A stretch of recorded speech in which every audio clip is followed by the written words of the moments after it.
Kobe Bryant shoots 7 of 22 in Game 6. The Los Angeles Lakers have now lost 8 of the last 11 finals games dating back to 2004 against the Detroit Pistons. And David, when asked, how do you see the Laker prospects for the future, Kobe said, initially, I don't know. And from my seat, they look pretty darn good, especially if Andrew Bynum comes back healthy next season. But Kobe Bryant, obviously a bitter man right now. Well, he should be. His teammates did nothing to help him. And, this is about winning championships. This isn't about having a good show and making the playoffs and, having a good run. Kobe Bryant's here to win championships.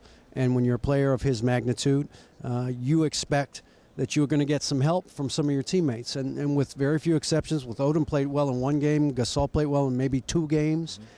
He didn't get any help from his teammates, and he should be upset with them right now. Now, that doesn't mean you get rid of everybody in the offseason, but it means that you have to take a long, hard look at this team to see if they really are ready to handle the pressure of playing against, a great defensive team in the finals, was they clearly were not ready for that pressure this time. And the Boston Celtics, unbelievable defensive team. And Kobe Bryant said that's the thing we have to improve. We have to learn how to play defense next year, at least championship-level defense, which that's a level they weren't at this time around. Let's show you the highlight now, and I promise we'll get through it. Paul Pierce, Finals MVP, y'all know that, and Kobe Bryant, MVP of the regular. And here we go with the highlights. Kobe Bryant came out on fire. He just had that look early in the first quarter. Well, Phil Jackson told us before the game he thought Kobe was going to come out and be aggressive, establish things, and he did that.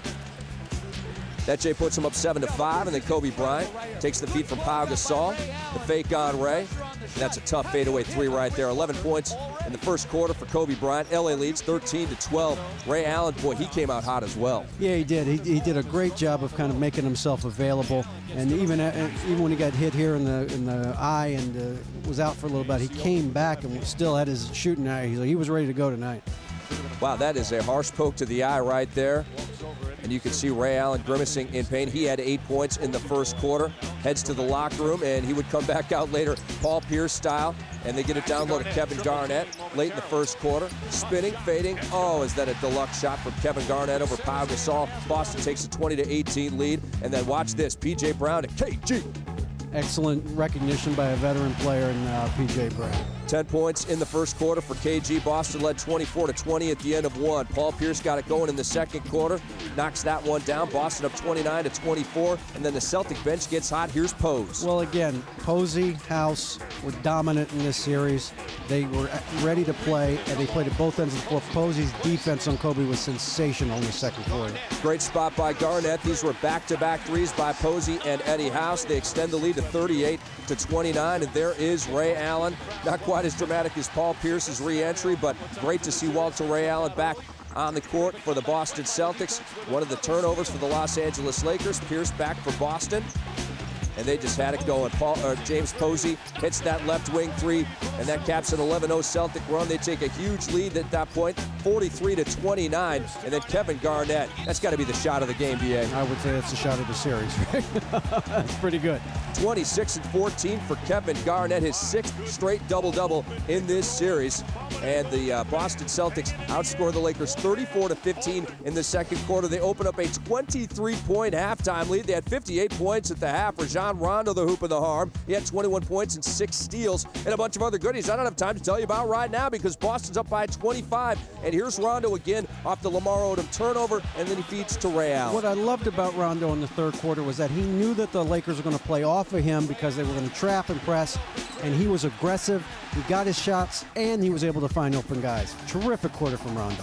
The Celtics take a 29-point lead to the fourth quarter, and Ray Allen just keeps it going. They're pouring it on, and the fans loved it. They wanted a 40-point win. They got a 39-point win. Executive of the Year, Danny Ainge.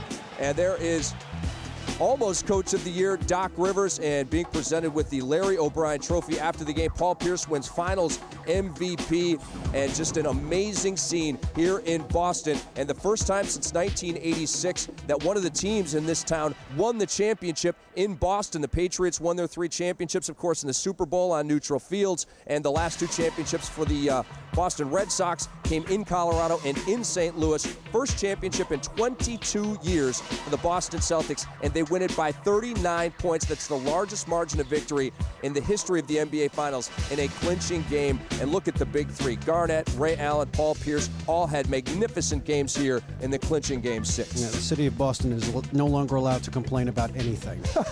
Stop complaining. Not even 18-1? Nothing. Stop complaining. You won everything. Now shut up.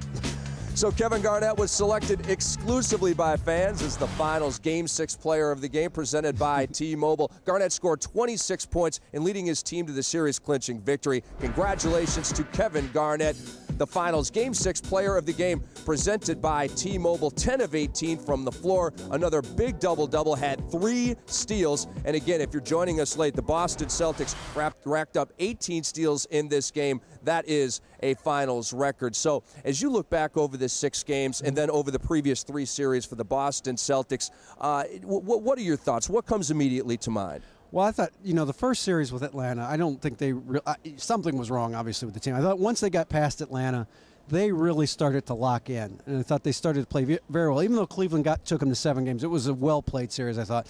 And they really were a different team after that Atlanta series. Maybe it scared them out of complacency or whatever, but they were different. They were ready to play. I got to tell you, I'm disappointed in the Lakers. Having seen them play against Utah and San Antonio in the playoffs, take 2 very good teams apart, and you think even if they don't win, they're going to compete. And I don't recall in 21 years a team not having 1 offensive rebound in 3 quarters. I mean, that's impossible in this league. And they didn't do it, and they're very disappointed about that. They've got to really look at themselves right now.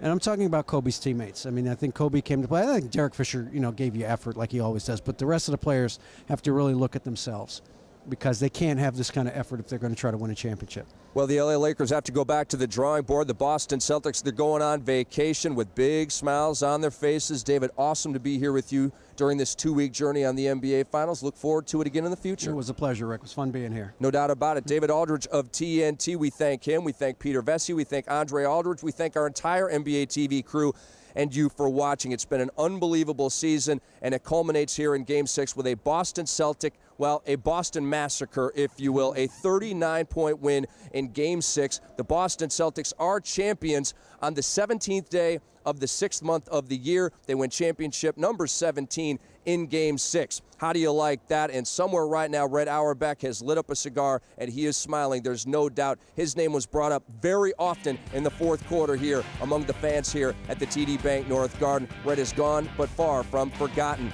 The NBA Finals are in the books. The 62nd NBA Finals go to the Boston Celtics, their first championship in 22 years. Thank you very much for joining us here on NBA TV. We'll see you soon, everybody.